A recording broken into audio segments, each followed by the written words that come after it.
काफी इनकाउंटर्स किए वहाँ पे, मैंने मिलिटेंट्स को भी पकड़ा था। तब 3.5 महीने के अंदर मैंने 7-8 मेजर वहाँ पे किलिंग करी थी और मिलिटेंट्स को मैंने पकड़ा था।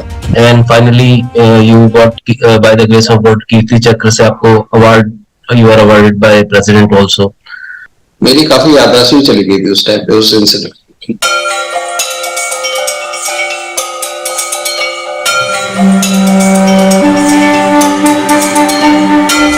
नमस्कार दोस्तों, आपका स्वागत है एक और शास्त्रार्थ के एपिसोड में। और आज हमारे साथ जो बड़े स्पेशल जो हमारे गेस्ट हैं श्री चेतन चीता सर एंड उनके जो सिस्टर है अदिति चीता। रादर मैं अदिति जी को I would like to thank from the bottom of my heart, जिन्होंने हमारे को काफी हेल्प भी किया सर को यहाँ पर उनकी बिजी शेड्यूल से लेके आने में।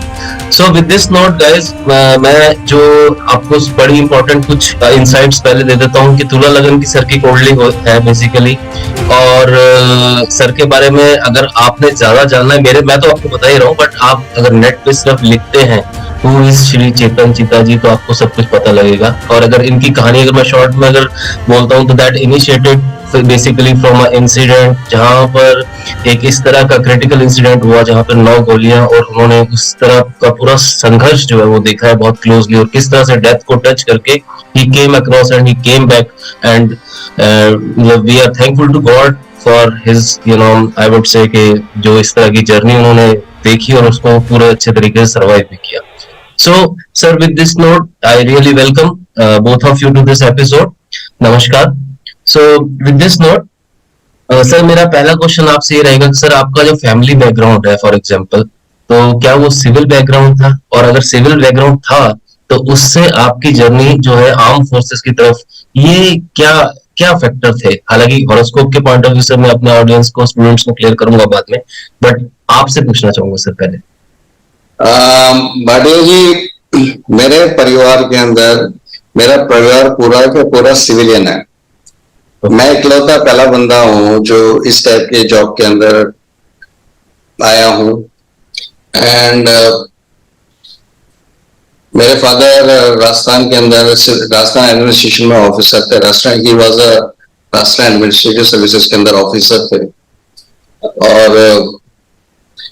फ्रॉम द वेरी बिगनिंग, जब मैं स्कूल में था, कॉलेज में था, मेरे को फोर्सेस में मैं ज्वाइन करने का बहुत ज्यादा मेरे अंदर एक जज्बा था, और उसके लिए मैं प्रिपरेशन भी करता था। और मैंने इसके साथ साथ मेरी सिविल सर्विसेज के अंदर भी मैं तैयारी कर रहा था जाने के लिए, मेरे जिस तरीके से मेरे फादर जॉब में थे। सो आप कौन से स्कूल से पास आउट है सर? मैं सेंट पॉल्स कोटा से पास आउट हूँ, राजस्थान के अंदर। ओके, वो एक मिशनरी स्कूल था। और ग्रेजुएशन मैंने कोटा के अंदर ही कंप्लीट करी। आई डिड बीएससी कंप्लीट करने के बाद में मैं पोस्ट ग्रेजुएशन मैंने ज्योग्राफी में करी। ज्योग्राफी करने के लिए मैं जयपुर चला गया था, राजस्थान यूनिवर्सिटी के अंदर। और उसी दौरान मैं ग्रेजुएशन कंप्लीट करते ही मैंने कॉम्पिटिटिव एग्जामिनेशन देना चालू किया, और मैंने काफी सारे कॉम्पिटिटिव एग्जामिनेशन क्लियर भी करे। और जब मैं सेंट्रल पैरामिलिट्री फोर्सेस के अंदर जब मैंने एग्जामिनेशन लिया इसके अंदर, तो आई क्लियर इट। उसके बाद मैंने इंटरव्यू भी हुआ, इंटरव्यू मैंने क्लियर कर लिया। फिर जो एग्जामिनेशन होता है सेंट्रल, इसको सीपीओ एग्जामिनेशन बोलते हैं, सेंट्रल पुलिस ऑर्गेनाइजेशन। राइट। अंदर सीआरपीएफ, बीएसएफ, आईटीबीपी, इन तीनों फोर्सेस का कंबाइन। तो मैंने अपनी फर्स्ट प्रेफरेंस सीआरपीएफ दी थी, क्योंकि मैं सीआरपीएफ से ज्यादा एक्वेंटेड था, क्योंकि राजस्थान के अंदर सीआरपीएफ बीएसएफ दोनों है। तो मैं सीआरपीएफ की ज्यादा मेरा इंक्लिनेशन ज्यादा था, तो मैंने सीआरपीएफ को ऑप्ट किया। ऑप्ट करने के बाद में I got selected for that. करने के बाद में 1st January 1998 I joined the organization and as my training was started. Right. तो यहाँ पे मैं सर, आपने बहुत सरलता से सारा अपना करियर एकदम से बता दिया। That is really good and this will be deep insight for our astrology students also.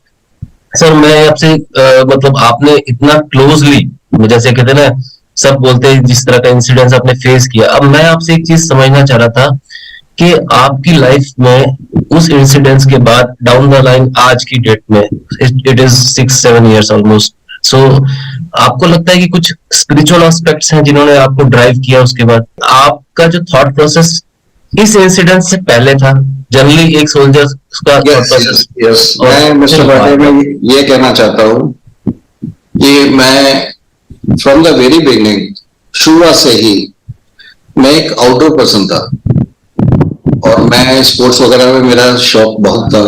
मैंने क्रिकेट भी खेलता था, उसके बाद में मैंने स्क्वॉश भी खेलता था। और जब मैं सीआरपीएफ को मैंने ज्वाइन किया, मेरी फर्स्ट पोस्टिंग असम में थी एज असिस्टेंट कमांडेंट। वहां पे भी मैं बहुत एक्टिव था फील्ड के अंदर, मैंने काफी इनकाउंटर्स किए वहां पे, मैंने मिलिटेंट्स को भी पकड़ा था। उसके बाद में 2016 के अंदर आई वाज प्रमोटेड, मेरा प्रमोशन हुआ, मेरे को बटालियन की कमांड दी गई और मेरी पोस्टिंग की गई कश्मीर के अंदर। एंड मैंने ये चार्ज लिया था, I remember, I think it, मेरे को लगा ये 6 नवंबर 2016 के अंदर मैंने कमांड लिया था उस बटालियन का था 45 बटालियन, बांदीपुरा कश्मीर में थी ये। जी जी जी जी जी जी। तो जैसे मैं वहां पहुंचा तो वो एक तरह से लश्कर तौबा का इलाका था, वो वहां पे काफी मिलिटेंसी थी उस टाइम पे, और मैंने जाते ही अपने ऑपरेशंस चालू कर दिए। और मैं ये बताऊं कि नवंबर में मैंने चार्ज लिया और फरवरी में मेरे साथ ये इनकाउंटर हुआ था, जिसमें मतलब मैंने नवंबर दिसंबर जनवरी, मतलब 3.5 महीने के अंदर मैंने 7-8 मेजर वहां पे किलिंग करी थी और मिलिटेंट्स को मैंने पकड़ा था। Right. That was my action, because ये मेरी फितरत थी, ये शुरू से मैं इस टाइप से था मैं कि मेरे इलाके के अंदर यदि कोई मिलिटेंट है तो मैं एक तरह से फील्डलेस तरीके से काम किया करता था वहां पे। यदि, क्योंकि ये मैं अपनी जिम्मेदारी समझता था, यदि हमारे देश के अंदर ये कैंसर है और देश ने हमारे को ये दायित्व दिया है इसको हटाने का, तो मैं पूरे जोर शोर से अपनी ड्यूटी का निर्वाह करता था और इसमें मैंने काम किया। और आज भी उस इंसिडेंट के बाद में भी मेरे को जो नाम और शोहरत मिली है और जिस तरीके से लोगों ने मुझे अपनाया है, मैं तो ये लोगों को यही बोलता हूँ कि मैं तो केवल अपनी ड्यूटी कर रहा था जो देश ने मेरे को दी थी, और उसके अंदर ये भी काम मैंने किया है। एंड मेरे को लगता है मेरे जज्बे के अंदर कोई कमी नहीं है। और मैं ये भी बोलता हूँ यदि मेरे को आज भी दोबारा मौका दिया जाए फील्ड में जाके दोबारा लड़ने का उनके साथ पे, तो मैं खुशी लेने को तैयार हूँ। राइट। तो सर इसमें मतलब कहीं ना कहीं आप पर्सनली कोई पूजा पाठ करते हैं सर? लेकिन यहाँ थोड़ा सा चेंज आया उस चीज का, मैं बताना चाहता हूँ क्योंकि मैं अपने आप को मैं अपने आप को मतलब ये नहीं थे कि मैं भक्ति भाव के अंदर था। मंदिर जाता था तो मंदिर के सामने हाथ जोड़ लेता था, और भगवान के ऊपर मेरी आस्था ये थी कि हिंदू हो, मुस्लिम हो, सिख हो, ईसाई हो, भगवान एक है, ठीक है। और मैं, कोई मेरे को बोलता था वहां चलना है, मैंने कहा चलो, मैंने कभी मना भी नहीं किया उस चीज के लिए, लेकिन मैंने अपनी तरफ से ज्यादा कुछ किया भी नहीं। लेकिन जब ये इंसिडेंट हुआ उसके बाद में ये मेरे पर्सनैलिटी के अंदर ये आया कि थोड़ा सा मेरा भगवान का विश्वास और ज्यादा बढ़ गया है। क्योंकि मैं ये बोलता हूं कि मैं, आपको शायद मालूम नहीं है, मेरे को उस इंसिडेंट 2017 में मेरे साथ ये इंसिडेंट हुआ था, जिसमें एटलीस्ट मैं ये कह सकता हूँ मैं ऊपर दरवाजा खटखटा के वापस नीचे आ गया था। और इसके बाद में एक और मेरे साथ इंसिडेंट हुआ था, मेरे को कोविड हुआ था और 2 बार मैं वेंटिलेटर पे चला गया था। और तो उसमें भी मेरे साथ ये है कि मैं दोबारा वापस आया, शायद भगवान बोलता है कि बेटा अभी तुम्हारी जरूरत ज्यादा है, धरती पे अभी तुम वहीं रहो। तो मेरे कहने मतलब मेरी आस्था भगवान के ऊपर उसके बाद से थोड़ी बढ़ गई है। और डेफिनेटली, और मैं जब भी यहाँ अभी किसी अच्छे काम के लिए निकलता हूँ तो मैं भगवान के सामने दुआ मांगता हूँ और बोलता हूँ सबकी सलामती की मैं दुआ करता हूँ। हालांकि ये वाला जो पॉइंट है आपके हॉरोस्कोप में, मैं इसी एपिसोड में क्लियर करने वाला हूँ। आपके हॉरोस्कोप तो खैर मेरे मतलब मुझे अच्छे से हमेशा याद रहती है अदिति में, और मैंने काफी अच्छे से डिस्कस भी किया था एक बार। मैं आपको मतलब for your just your information and audience information बताना चाहूंगा कि आपके हॉरोस्कोप में सैटर्न जो है वो एक्चुअली 8th हाउस के अंदर पोजिटेड है। तो due to that reason 8th house के अंदर जब सैटर्न बैठा होता है तो शनि क्या है, उनका जैसे नाम है शनि इस तरह से चलते हैं, तो उनका काम ये है कि वो 8th हाउस के अंदर लॉन्जिविटी प्रोवाइड करते हैं, एज यानी कि देते हैं बहुत अच्छे तरीके से। तो ड्यू टू, मतलब ये आपके प्रश्न का, आपने जैसे कि आपने कहा कि आपको नहीं पता, बट ये एस्ट्रोलॉजी के माध्यम से मैं आज आपको बता रहा हूँ कि दिस इज द रीजन कि you are again knocking the door and you are coming back. The reason is Saturn. Saturn is giving you, और आपकी कुंडली में सैटर्न इज अ कारक planet. It is helping you in a big way, in a big way. So very importantly हमारे audience के लिए बड़ा एक इम्पोर्टेंट परिप्रेक्ष्य क्लियर हो गया इसी पॉइंट ऑफ व्यू से। अच्छा सर, मैं आपसे एक पूछना चाहूंगा कि आप जहाँ पे जैसे अभी फॉर एग्जांपल, अब आप इस तरह के मतलब सीनियर पोजीशन पे अभी होल्ड करते हैं, there are lot of people जो कि आपको रिपोर्ट भी करते हैं, आपकी बटालियन, आपका सारा मतलब जो भी एक इंफ्रास्ट्रक्चर होता है आर्मी का। तो उसमें जो अभी नए सोल्जर्स आते हैं, या फिर जो सोल्जर्स हैं, मान लो आपने पूरा माहौल डीपली देखा है, क्या वो लोग स्पिरिचुअल प्रैक्टिसेस करते हैं किसी तरह की? वहां पर इस तरह का रहता है आर्मी में अंदर जो का माहौल जो रहता है? बिल्कुल रहता है, बिल्कुल रहता है। Right right. तो देश अलग अलग, इस देश के अंदर से जैसे मैं सीआरपीएफ के अंदर काम करता हूँ, सीआरपीएफ के अंदर कोई रेजिमेंटेशन उस टाइप से नहीं होता है कि एक पर्टिकुलर कम्युनिटी के लोग एक बटालियन के अंदर आते हैं, ऐसा नहीं होता है। हमारे यहाँ एक बटालियन के अंदर आपको हर स्टेट के हर तरीके से हर स्टेट का आपका रिप्रेजेंटेशन देखने को मिलेगा उसके अंदर। Right right. लोग जिस तरीके से बैकग्राउंड से आते हैं तो उस प्रकार से अपनी स्पिरिचुअल वो जो अपनी जो भी आस्था होती है उनकी, उसको बहुत फॉलो करते हैं। और आपको ऐसे भी लोग मिलेंगे जो नहीं करते हैं, और मैक्सिमम लोग ऐसे ही मिलेंगे जो बहुत ज्यादा करते हैं। हमारे यहाँ पे आ, हर कंपनी का हर संडे को हमारा मंदिर परेड होती है, वहां पे कंपलसरी सही जवानों को बैठ के पूजा करना जरूरी होता है। ओके। तो वो सब कुछ वहाँ होता है। जो करने वाले होते हैं वो करते हैं, और जो नहीं करने वाले होते हैं, जो कम करने वाले होते हैं, वो हाथ जोड़ के निकल जाते हैं, जैसे मैं पहले निकल जाया करता था। Right right right right right right. मैं पूछना चाहूंगा कि आपके जो इंटरनल माहौल में, जैसे आपने बताया कि सब एक कॉमन पूजा होती है एंड ऑल दैट, बट क्या ऐसा भी होता है कि वहां पर कभी इस तरह के आपने सुने हो कहीं कोई एस्ट्रोलॉजी की चर्चा कर रहा हो, कोई वास्तुशास्त्र की चर्चा कर रहा हो? Is that so?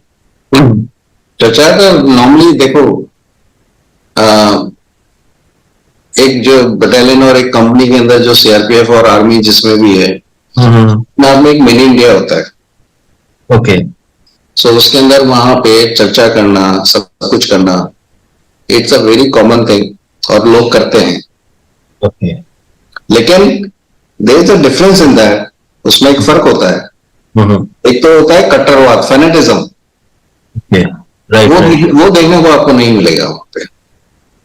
मतलब ये है कि यदि सीआरपीएफ को कोई ऐसे दंगों के अंदर यदि आपने डिप्लॉयड कर दिया, वहां पे आपका हिंदू भी है, मुस्लिम भी है, सिख भी है, तो वहां पे लोग किसी की साइड नहीं लेते हैं। हम वहां पे न्यूट्रल तरीके से वहां पे जाके काम करते हैं।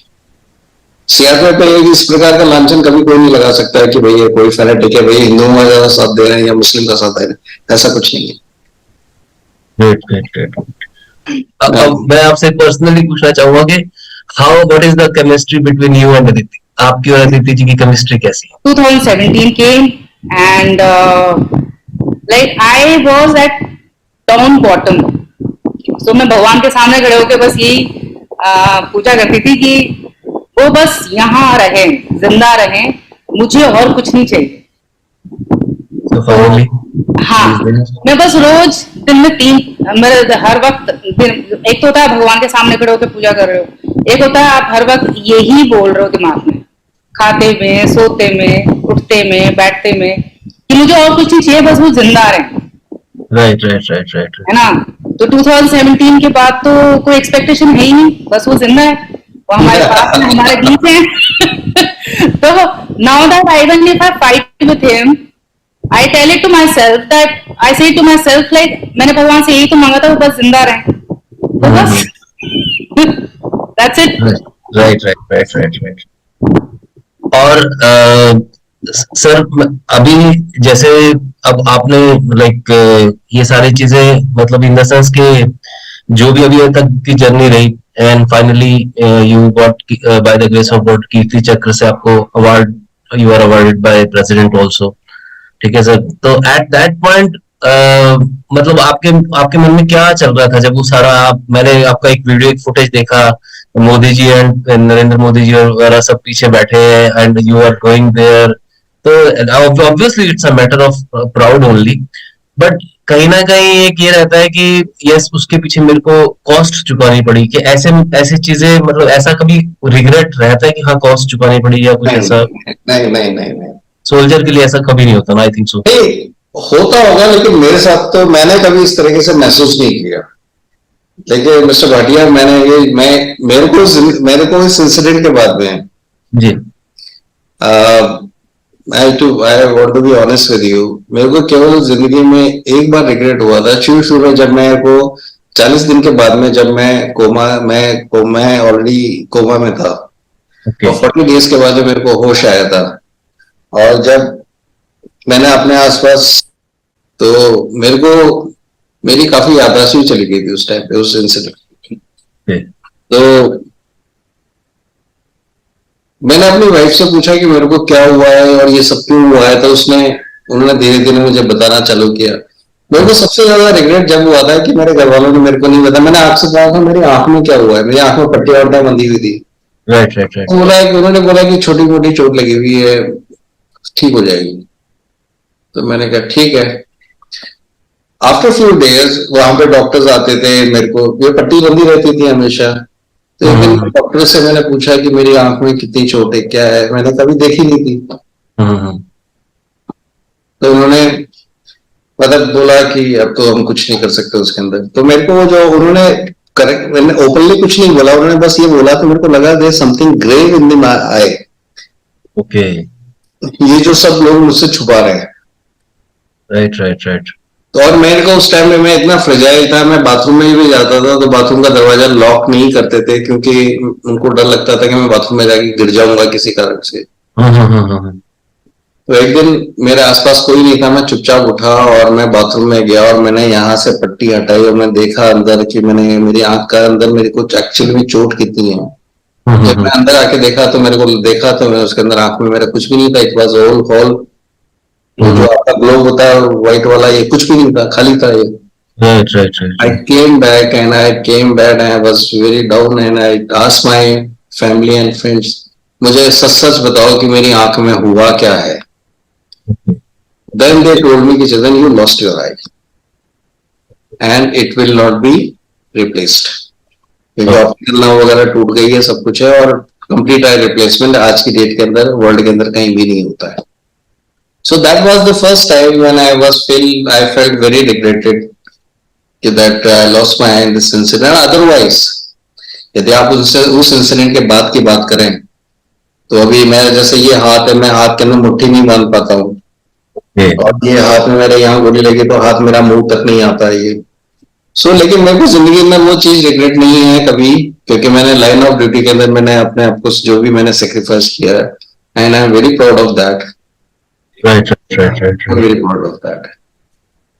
सर अगर मैं आपसे एक बात पूछूं कि लाइक सीआरपीएफ या आर्मी, जो डिफेंस का जो करियर होता है, ठीक है, उस उसको फॉलो करने वाले बहुत सारे ऑडियंसेस हैं, स्टूडेंट्स हैं हमारे यहाँ पे, जो कि एस्ट्रोलॉजिकली मुझसे क्वेश्चंस भी कमेंट वगैरह में पूछते रहते हैं। खासकर आपका जब हम लोग ये हॉरोस्कोप आज वो करेंगे विद योर काइंड परमिशन, तो definitely looking at all confidential aspects को देखते हुए तो हम इंपॉर्टेंट चीजें हाईलाइट करेंगे, तो काफी सारे क्वेश्चंस आएंगे। अगर मैं आपसे एक सिंपल सी चीज बोलता हूँ कि what is your clear cut message to current youth, आज की यूथ के लिए आपका क्या मैसेज है?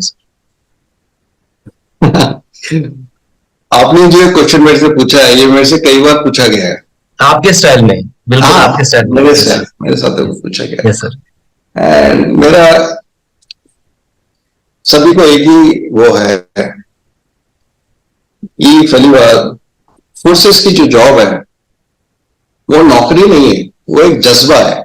जब तक आप उस जज्बे के साथ वो काम करते हो, when the soldier is in you, then you will enjoy, you will love this life। और दूसरी बात ये है कि आप मूवीज देख के और उनके हीरो, बॉलीवुड हीरो या हॉलीवुड हीरो को देख के आप इंस्पायर होते हो कि मैं फौज की लाइफ ऐसी होती है, मैं वहां जाऊंगा, तो actually it is not like that. पहली बात वो चीज बिल्कुल छोड़ दो। वो Bollywood life that is good, that is hilarious, और वो आपको एंटरटेनमेंट के लिए ठीक है, लेकिन वो ग्राउंड लेवल रियलिटी से बिल्कुल अलग होती है। सो कहने का मतलब है कि this is a wonderful job and there is definitely a hardship in that, Plus, when there is a hardship, there is an adventure also in that. And if you have that thing in you, यदि आप लगते हो आप dare devil हो और आपके अंदर वो है, आपके अंदर शूरता है, वीरता है, आप उससे काम कर सकते हो, तो definitely you think like it. इससे अच्छी जॉब नहीं होती. और यदि आपको पैसा कमाना है तो पैसा कमाने के लिए तो आपको दुनिया में बहुत सारे जॉब्स मिल जाएंगे. ये पैसा नहीं है, ये आपका कैरेक्टर बिल्डअप करती है, आपकी पर्सनालिटी बिल्डअप करती है, और साथ ही साथ में आपको एक जॉब भी मिलता है उसके साथ में. Right right right right. मैं आपको एक इंसिडेंट सुना रहा हूँ. Yes yes please please. Yes. 2004 की बात है जी. मैं डिप्टी कमांडेंट था और मैं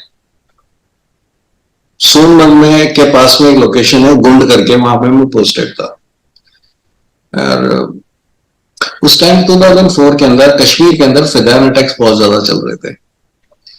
तो मैं वहां था और मेरी वाइफ थी. मेरी वाइफ का जो बैकग्राउंड है वो एक आर्मी कर्नल की डॉटर है. तो उन्होंने फौजी लाइफ देखी है और उसके बाद में उन्होंने मेरे से शादी करी है. मेरा एक छोटा सा बेटा था and you can say 4 months का था वो उस टाइम पे. और हमारा एक कमरा था, एक सिंगल कमरा था वहां पर, एक बाथरूम था, उसके अंदर हम रहते थे. तो I was sleeping late in the night. तो करीब रात को 2 बजे के आसपास मेरा फोन जो था, वो जो फौज के अलग से फोन आते हैं, वो फोन मेरी वाइफ साइड में रखा हुआ था. तो रात को बजा 2 बजे. राइट. तो मेरी वाइफ ने उठाया उठ के. तो उन्होंने बोला कि साहब से बात करनी है. तो बोला कि साहब तो सो रहे हैं, कोई जरूरी काम है क्या? कि जरूरी तो अभी तो नहीं है, यदि मैम जरूरत पड़ेगी तो मैं आपको दोबारा फोन करूंगा, अभी सोने दीजिए उनको. तो उसने फोन रख दिया. राइट. तो लेकिन आधे घंटे के बाद में जी फोन नहीं आया. पहले बाहर फायरिंग चालू हो गई और फायरिंग बहुत भयानक फायर. रात को आपको पहाड़ों के बीच में पीछे सिंध नदी बह रही है, इधर मेरा कैंप है, और फायरिंग चालू हो गई. और रात को जब वैली के अंदर फायर होता है तो वो बहुत बहुत खौफनाक मंजर लगता है आपको. तो उसके बाद में फोन आया मेरे पास. मैंने फोन उठाया, मैंने बोला क्या हुआ? क्योंकि सर जो सिंध नदी के जो पीछे वाली जो पहाड़ी है वहां पर रात को मूवमेंट देखा गया है, हो सकता है फिदायन अटैक होगा. कल फिदायन होंगे सर, अटैक करने के लिए कैंप में आए थे, लेकिन सर वो पहले संतरी ने देख लिया तो फायर खोल दिया. तो सर हमने सीओ साहब को बता दिया और आपको भी बता रहे हैं, सीओ साहब पहुंच रहे हैं, आप भी आ जाओ. तो उस टाइम पे जो हिसाब किताब था, हम हथियार को रात साथ में लेके सोते थे कि कब जरूरत पड़ जाए, कब उठ के जाना पड़ जाए. तो मैंने तुरंत अपनी AK-47 उठाई और अपनी बुलेट प्रूफ पहनी. और मैंने वाइफ को बोला कि मैंने कहा कुछ भी हो जाए गलती से भी, लेकिन इस कमरे के बाहर तुम नहीं निकलोगी. बाथरूम में घुस जाना, बिस्तर के नीचे घुस जाना, बच्चे को लेकर कुछ भी हो जाना, लेकिन कमरे से बाहर नहीं निकलना. तो मैं बाहर निकल गया. तो जहाँ फायर वायर चला गया, देखा वहां पे घंटे भर तक बाहर सर्च मारा, पार्टी भी भेजी वहां पे, लेकिन वो जो थे यदि थे तो भाग गए थे, लेकिन कुछ हुआ नहीं. आई केम बैक. तो मैं कमरे में जब पहुंचा तो मेरी वाइफ पूरा पसीने पसीने हो रखी थी. She has seen this kind of incident for the first time in the life. तो वो बहुत डर गई थी. तो मेरे से बोला कि चेतन क्या था? मैंने कहा कुछ मूवमेंट वगैरह था, भाग गए, तुम सो जाओ. उसको कहा नहीं मानी, तो डरी हुई थी पूरी तरह. मैं सो गया. रात को इतना था कि रात को मैं सुबह लेट उठा, करीब 8 बजे के आसपास सुबह. जब मैं सो के उठा तो मैंने देखा कि बगल में, मेरे बगल में वो बैठी हुई है और गोद में उसने बच्चा ले रखा है और वो मेरे को घूरे जा रही है. तो मैंने आंख खोली तो मैंने बोला क्या हुआ यार, ठीक है? बोले चेतन एक बात है, चेतन ये नौकरी छोड़ दो. मैंने कहा क्यों? चेतन ये बहुत खराब नौकरी है, बहुत डेंजरस नौकरी है, इसमें जान जाने का कभी खतरा होता है. मैंने कहा यार एक ये बात तुम बोल रही हो मेरे को. मैंने कहा जो एक आर्मी ऑफिसर की लड़की, एक जाट है, इस तरीके से बात करते हो, तुम्हारे को शर्म नहीं आती? मैंने कहा तुमको लगता है ये तो डरपोक वाली बात है. बोलते मैंने कहा तुम एक बार बताओ, मैं ये नौकरी छोड़ दूंगा तो क्या करूंगा, मेरे को क्या जॉब मिलेगी अभी? बोला कि चेतन हम भले भीख मांग लेंगे कहीं भी, लेकिन तुम ये जॉब छोड़ दो। तो मैंने उसको 15-20 मिनट तक समझाने की कोशिश करी। जब मुझे लगा कि ये अभी नहीं समझेगी, तो मैंने बोला एक काम करते हैं, चलो ठीक है मैं छोड़ दूंगा जॉब। मैंने कहा इस मुद्दे पे हम शाम को बात करेंगे, मेरे को अभी ऑफिस जाना है। मैंने बात को टाल के मैं ऑफिस चला गया। और मैं ऑफिस में जब मैं दिन में सीओ साहब से सीओ के साथ में बैठा हुआ था, तो मैंने उनको बताया, जिक्र किया। मैंने कहा my wife is very afraid about the रात के इंसिडेंट के बारे में। तो मैं CO was very good. So ये बोले कि can I talk to your wife? मैंने कहा सर बिल्कुल। बोलते कि शाम को ऑफिस खत्म होने के बाद में we will have a cup of tea at your place. तो मेरा सीओ, मेरा 2IC, myself and my wife, we had a cup of tea. Then my CO has brief my wife कि madam ये इस service के अंदर होता रहता है, इसमें ऐसी कोई डरने वाली बात है। आफ्टर दैट शी उसको थोड़ी तसल्ली मिली, खत्म हुआ। राइट राइट राइट मैं ये बोलना चाहता हूँ कि हमारी लाइफ के अंदर जी हम तो जो काम करते हैं वो तो करते ही हैं, जी लेकिन हमारे परिवार को जिस दौर से गुजरना पड़ता है इस सब चीजों के अंदर, जी वो बहुत डिफिकल्ट होता है उनके लिए। आप सोचिए कि जो मेरे साथ में ये इंसिडेंट हुआ था, और मैं 40 डेज तक वहां था, आईसीयू के अंदर था, और वो डॉक्टर बोलते थे कि 6 घंटे वेट करो, 10 घंटे वेट करो, हम कुछ कह नहीं सकते। एक बार ऑर्गन के कोलैप्स होने चालू हो गए तो हम इनको बचा नहीं पाएंगे। तो वो बहुत डिफिकल्ट टाइम था उन लोगों के लिए। Right right right right definitely यदि इफ आई से my family side, she has done a wonderful job. Right right right right. और सर जैसे कि आपने बताया कि ये एक फैमिली वाला एस्पेक्ट था, तो आपके बटालियन में, आपके फोर्सेस में और भी सोल्जर्स ऐसा होता होगा, they tend to go into depression kind of thing, ऐसा समथिंग? होता है। Okay okay. डिप्रेशन डिप्रेशन भी कह सकते हो, उसके अंदर वो एक सिंड्रोम भी होता है, वो PTSD ऐसे बोलते हैं उसको।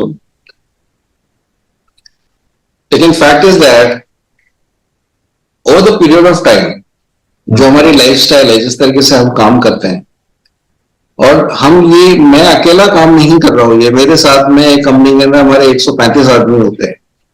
तो 135 आदमी एक ही लेवल पे आके काम करते हैं। तो जो मैं काम कर रहा हूँ, मेरे बगल वाला भी कर रहा है, मेरा बड़ी भी कर रहा है, दूसरे भी कर रहे हैं, सब है। तो एक दूसरे को देख देख के एक हौसला अफजाई भी होती है सबकी, एक काम करने की इच्छा भी जागृत होती है। Right right right. तो आप sir, this is always a team work. Right right right right. Sir आपका पर्सनली क्या मानना है, स्पिरिचुअलिटी एक सोल्जर को स्ट्रेंथ देती है? यदि आपको मेंटली आप स्ट्रांग हैं, और आपके दिमाग में बहुत सारे अलग अलग ख्याल, आपको ऑपरेशन जब जाते हो तो वो एक वो ऐड आता है ना, डर के आगे जीत है। जी जी जी जी। तो वो बहुत हमारे जॉब के अंदर बहुत है कि उस टाइम में कहीं ना कहीं लेवल पे आपको डर लगता है कि मैं किस माहौल के अंदर, आप जहां जा रहे हो आपको नहीं मालूम वहां का टेरेन क्या है, वहां पे सामने वाला किस तादाद के अंदर आपके साथ बैठा हुआ है, आपको किस सिचुएशन के साथ में जूझना पड़ेगा। तो आपको ये सब मालूम नहीं आता जब आप अननोन एरिया के अंदर जाते हो, अननोन सिचुएशन को डील करने के लिए। तो डेफिनेटली शुरू में आपका डर रहता है। लेकिन एक चीज आपको और बताऊं मैं, जी,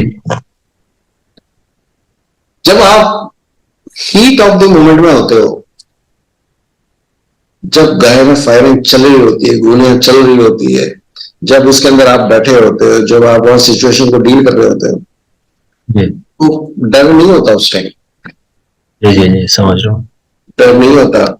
मैं आपको एक और इंसिडेंट सुनाता हूँ कि जब ये मेरा इंसिडेंट हुआ, जी, इंसिडेंट होके जब मैं वहां से हॉस्पिटल डिस्चार्ज होकर घर पे आया, तो मेरे घर के अंदर न्यूज चैनल वालों का मतलब एक तरह से क्या मेला लगा हुआ था। हाँ, कि इंटरव्यू देना, आज तक वाले, जी वाले, सारे के सारे। Yes yes. तो मैं एक दिन में 2 से 3 इंटरव्यू देता था डेली। तो एक दिन एक न्यूज चैनल था बड़ा। तो नॉर्मली क्या होता है कि जो ये रिपोर्टर्स होते हैं, they don't know how to ask the question from the soldier. Yes, उनको तो चटपटी खबरें मालूम करने की आदत होती है, कहानी सुनने की आदत होती है। Right right. तो ये लड़की थी उसके अंदर एंकर, शी वॉज अराउंड 25-26 साल की होगी, एंड उसने मेरे से एक क्वेश्चन पूछा कि सर आपको 9 गोलियां लगी, आप मरे क्यों नहीं?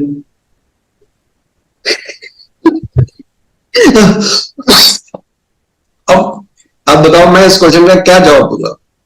रिकॉर्डिंग चल रही है तो मेरे को हंसी आई। मैं उसका निशाना ठीक नहीं था। यदि वो तबीयत से एक सही जगह गोलियां लगा होता तो शायद मैं आपके सामने नहीं बैठा होता। मेरे को 9 गोलियां लगी थी। 9 गोलियां लगने के अलावा मेरे को 15 गोलियां मेरे ब्लड प्रूफ और मेरे बीपी एलिमेंट में थी। जी, समझ रहा हूँ। एक्चुअली जो मेरा बचने आज आपके सामने बैठ के बात कर रहा हूँ, रीजन ये है कि एक तो यही है कि मैंने पूरे प्रोटेक्टिव गियर पहने हुए थे। छाती चौड़ी करके वहां चला जाता तो शायद मैं आज आपसे बात नहीं कर रहा होता। जी। सोल्जर प्रोटेक्टिव गियर पहना था, उन्होंने मेरी जान बचाई एक तरह से। और जगह गोलियां लगी तो है ही सही, लेकिन that was one of the battle reason as a soldier की आई सर्वाइव्ड। इसके अंदर मैं एक बात और ऐड करना चाहता हूँ, very interesting, because apart from my friends and family members, the people of this country has a wonderful support, had a wonderful support.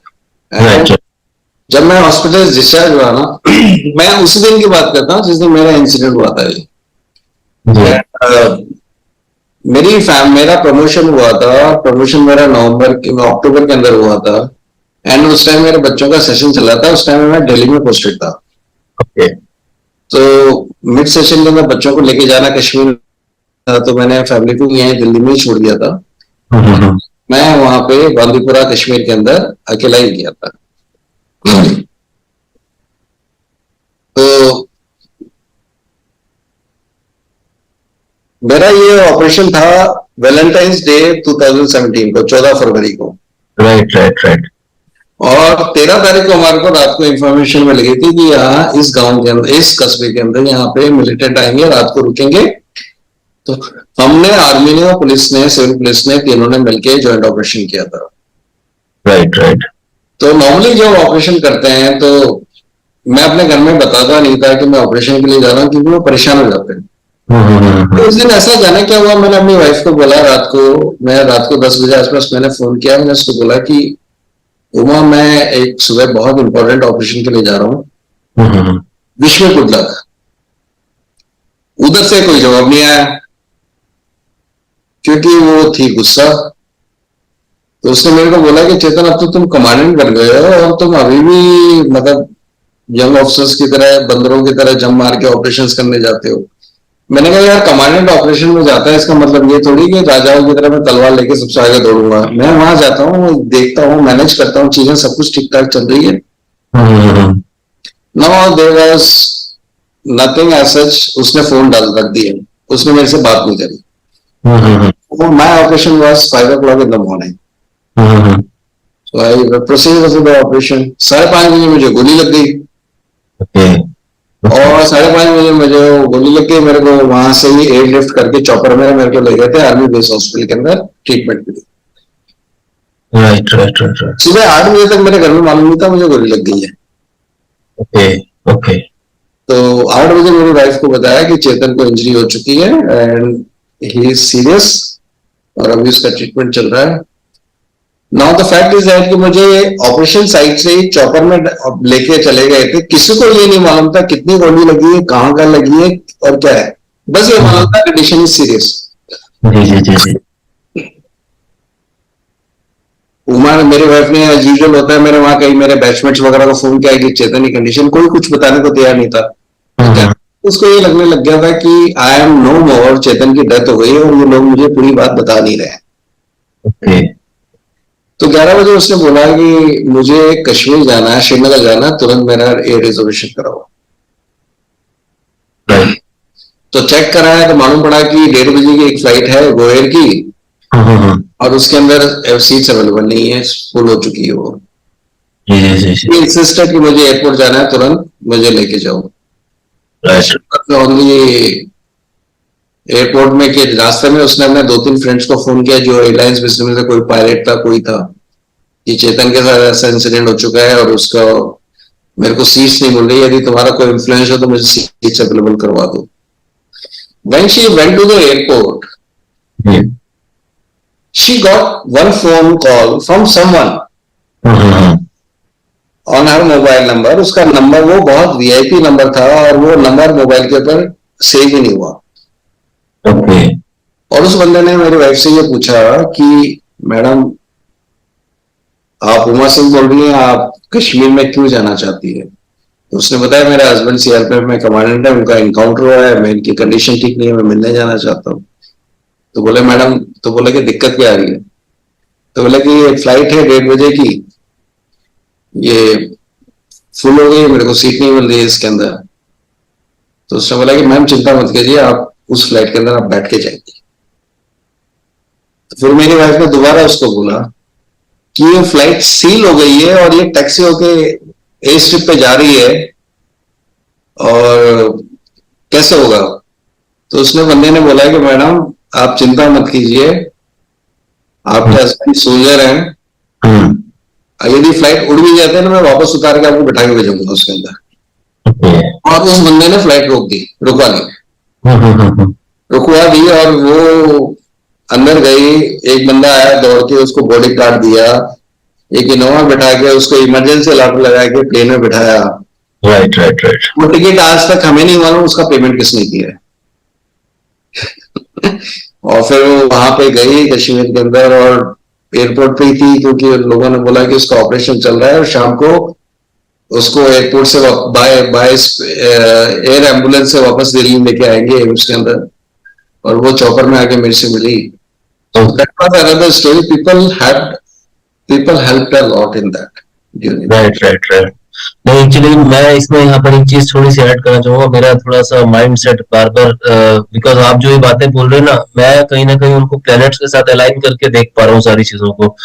और बिकॉज लिबरल्स जो होते हैं बेसिकली वो they are I would say universal friendly sign उनके लिए बोला जाता है. They are charmers. वो जैसे अभी अदिति जी ने बताया हमारे को कि आपके खूब सारे फ्रेंड्स हैं जिन्होंने मतलब बियॉन्ड लिमिट आपको सपोर्ट हेल्प उस सिचुएशन में किया था. तो ये लिबरल्स का खास बात है. और इसका एक लाइव प्रूफ ये है कि देखो अदिति जी मेरी रिक्वेस्ट कितनी जल्दी मान गई आपसे मिलवाने के लिए और आपने भी एकदम से हाँ बोल दिया. तो आई वुड से कि ये लिबरल्स को सपोर्ट यूनिवर्स से मिल जाता है कहीं ना कहीं. तो this is one of the factor. Mister Bhatia, मैं अपनी सिस्टर को डिनाई नहीं कर सकता बहुत सारी चीजों में. No, like so as I say, we should have a gratitude. Yes, We should have a gratitude, and we should, with all humility, we should always be have lot of gratitude for the universe which is working for us. right. And universe includes everything, means everything. कितने तो मतलब जैसे बोले ना लोग, country के लोग हमारे शहर के अंदर, शहर मतलब जहाँ पे भी ये न्यूज गई पूरे कंट्री में हवन हुए इनके लिए. How can you say only one thing worked for you? And lot of things work. Yeah. So it is like when we say only one thing worked for me, we are not thankful then. Right. नहीं sir ने तो सारी काफी सारी चीजें mention करी हैं. Lot of things work for the sir. Everything worked for him. Sir अभी आपने कोई इस तरह का अभी लाइफ में अभी आगे प्लान बनाया है कि आप ट्रेनिंग प्रोवाइड करें और इस तरह के डोमेन्स में, जहाँ पे अभी मैं देख रहा था एक कर्नल राजीव भारवान है जो कि एनडीए वगैरह इन चीजों के लिए डिफेंस के लिए कमांडेंट है, वो भी ट्रेनिंग्स प्रोवाइड कर रहे हैं. नहीं ऐसा प्रोसेस कुछ चल रहा है? मेरा सेशंस वगैरह होते रहते हैं. जैसे हमारे दिल्ली में एकेडमी है जी, वहाँ पे हमारे जो यंग ऑफिसर्स होते हैं जो नए इंडक्ट होते हैं सीआरपीएफ में, उनकी ट्रेनिंग होती है वहाँ पे. वहां जाके मैं लेक्चर्स लेता हूँ. राइट. तो आए जो प्रैक्टिकली जो ग्राउंड के अंदर सिचुएशंस है, एक तो होती है किताबी नॉलेज देना उनको, ग्राउंड के एक्सपीरियंसेस उनको बताना कि यहाँ पे क्या करना चाहिए और क्या नहीं करना चाहिए और क्या प्रिकॉशंस लेने चाहिए, वो सब चीजें हम बताते हैं. समझ रहा हूँ. खैर anyways sir, thank you very much. Session लंबा होता जा रहा है. And with this note, I am really thankful to Shri Chetan sir, Aditi ma'am for being there at Shastra at our show. And Aditi ma'am, मैं आपके जो आपका जो थॉट प्रोसेस है ना उसको बहुत डीपली कनेक्ट कर पाया हूँ। तो आपने जो एक बात बोली है ग्रेटिट्यूड वाली, वो मैं रादर अपने ऑडियंस के लिए भी बोलना चाहूंगा कि everything work at the collaborative way, और एक कहते हैं ना सब मिलके सारी फोर्सेस काम कर रही होती है जब इस तरह के इंसिडेंसेस होते हैं। आज के इस पॉडकास्ट में सबसे इम्पोर्टेंट चीज है कि चेतन सर का हॉरोस्कोप भी मैंने इसमें पंच इन किया है, उसके बारे में सारा डिटेल्स मैंने बिल्कुल डिस्क्राइब करके दिया, और मैं एक क्विज भी इसमें डालने वाला हूँ जिसमें आप लोग हमारे क्वेश्चंस का आंसर अगर देते हैं तो आपको आरबीजे गुरुकुल की तरफ से free course and certification for astrology और वास्तुशास्त्र, you can choose anything and you can take up with. So with this note, thank you very much, sir. Thank you, Aditi ji. Thanks a lot. Thank you. चलिए दोस्तों, हम आगे बढ़ते हैं horoscope के analysis की तरफ। चेतन सर के हॉरोस्कोप को हम डीपली थोड़ा समझने की कोशिश करते हैं, और हमें ये भी समझ आएगा कि जो भी इवेंट्स फॉर एग्जांपल होते हैं तो वो क्या कारण है, और let us understand deeply now. तो चलते पढ़ते हैं। इसी के साथ मैं अपना स्क्रीन आपके साथ शेयर कर रहा हूँ। तो दोस्तों, ये आपके सामने अभी खुल गया है हॉरोस्कोप।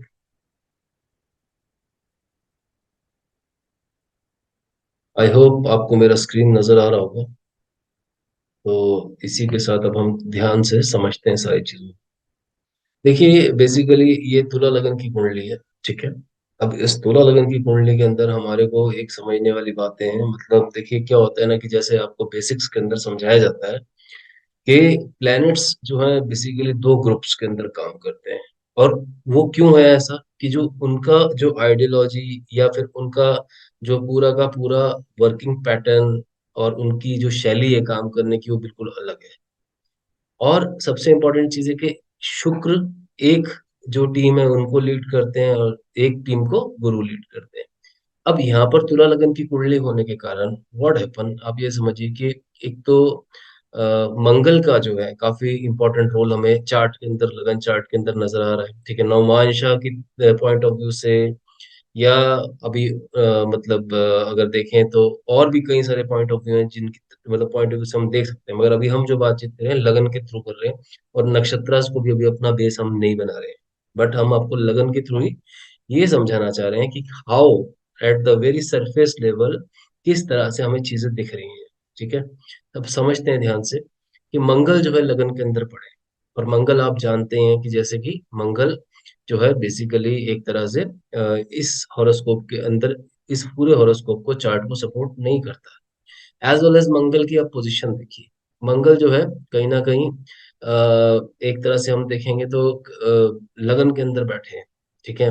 और सेकंड हाउस और सेवंथ हाउस के लॉर्ड है। सेकंड हाउस और सेवंथ हाउस की जब मैं बात करता हूँ, कहीं ना कहीं second house is considered as a source, ठीक है ना, जिसको हम ये बोलते हैं कि सोर्स ऑफ डेथ क्या होगा, वो सेकंड हाउस बोला जाता है। और अगर हम और गहरे में जाएंगे तो आप ये देखिए कि सेवंथ हाउस का भी वो लॉर्ड है। अब सेवंथ हाउस क्या यहाँ पर दिखाता है कि जब हम एक्चुअली देखिए क्या, जब हम कॉम्बैट करते हैं, जब हम आमने सामने होते हैं या 180 डिग्री पे होते हैं, वो सेवंथ हाउस माना गया है। तो जब इस तरह का कोई इंसिडेंस, जैसे कि वैसे तो नॉर्मल काफी सारे एनकाउंटर चेतन सर ने किए हैं, बट अब इस तरह का इंसिडेंस हुआ कि जहां पर जो आमना सामना हुआ वो काफी ये समझ लीजिए कि परिस्थिति ऐसी बनी थी। इसमें मैं आपको सारा एनालिसिस दूंगा, क्योंकि परिस्थिति ऐसी बनी थी कि ये हुआ था कि यहाँ पे उस दिन इनके पास जो सोर्स था वो ये कह रहा था कि उधर जो लोग हैं वो दो या तीन लोग हैं, मगर वहां पर ज्यादा लोग थे। But they are not having the right idea of numbers. तो अभी सारे कंफ्यूजन मैं आपको लेयर ऑन लेयर ओपन करूंगा, ए टू जेड। अभी ध्यान से समझिए। अब यहाँ पर हुआ क्या कि 180 डिग्री पे कॉम्बैट हुआ, ठीक है। और 180 डिग्री पे आप देखेंगे मंगल की दृष्टि भी है, ठीक है ना।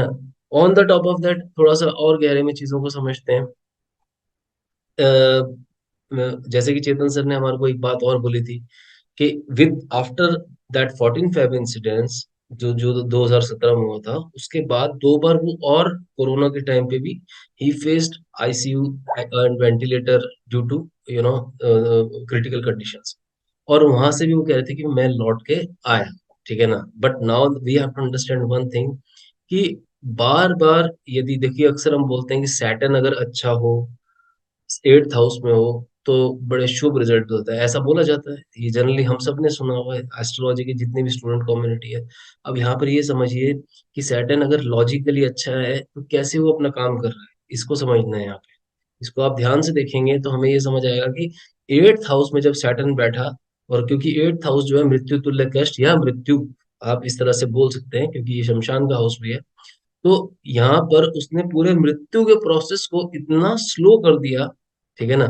अब यहाँ पर आप देखोगे कहीं ना कहीं तो सैटर्न ने अपना कारकत्व, ठीक है ना, कारकत्व मतलब एक सैटर्न जो है ना सौरस्कोप के अंदर तुला लगन के अंदर कारक ग्रह भी माने जाते हैं, एज वेल एज जो सैटर्न होते हैं वो फोर्थ और फिफ्थ हाउस के लॉर्ड भी होते हैं, ठीक है ना। तो ये वाली सारी बातें हमारे को समझनी है, और सैटर्न जो है एट्थ हाउस में बैठे हैं।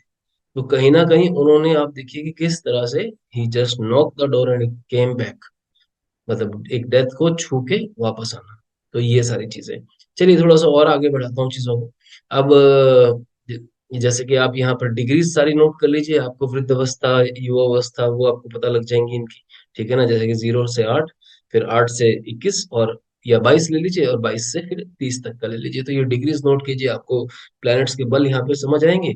थोड़ा और गहरे चलते हैं। अब ये देखते हैं कि 14 फरवरी को बेसिकली अगर हम इंसिडेंस देखें, मतलब कौन सी महादशा चल रही थी, जिसे हम टाइम लाइन या काल चक्र बोलते हैं, उसको समझते हैं विंशोत्तरी दशा के through. Let us go deep now. अब देखिए यहाँ पे आप देखेंगे मार्स की महादशा। पहली बात तो इट्स गोइंग ऑन, मार्स की मंगल की महादशा चल रही है। मंगल अगेन लगन में पड़ा हुआ है, ठीक है। मंगल मार्केश भी है, मंगल सोर्स ऑफ डेथ भी है, ठीक है। इवन इंपॉर्टेंट पॉइंट आप सारे नोट कीजिए। फिर आगे और बढ़ते हैं तो मार्स के अंदर मरकरी का अंतर चल रहा है। ये देखिए 2016 में सैटर्न खत्म हो गए हैं, ठीक है। इसके बाद मरकरी का अंतर चल रहा है, ठीक है। लेट अस गो मोर डीप, ठीक है ना। अब देखिए यहाँ तक ये तो प्रूव होगा कि मंगल की महादशा थी।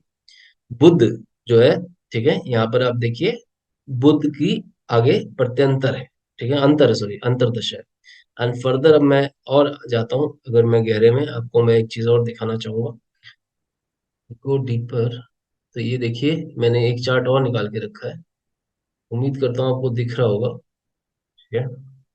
बाय द वे, ये देखिए, अब ये हमारे को समझना है यहाँ पर इस चार्ट के थ्रू कि मैंने आपको जैसे बताया मार्स की महादशा थी। यहाँ पर देखिए मार्स के अंदर, ठीक है, उस दिन मून जो है वो एग्जैक्टली ये मार्स, मरकरी एंड मून, ठीक है ना। आप ये देखिए यहाँ पे सन खत्म हुआ है, ठीक है, मार्स मरकरी सन खत्म हुआ है, ठीक है, मार्स मरकरी मून शुरू हुआ है।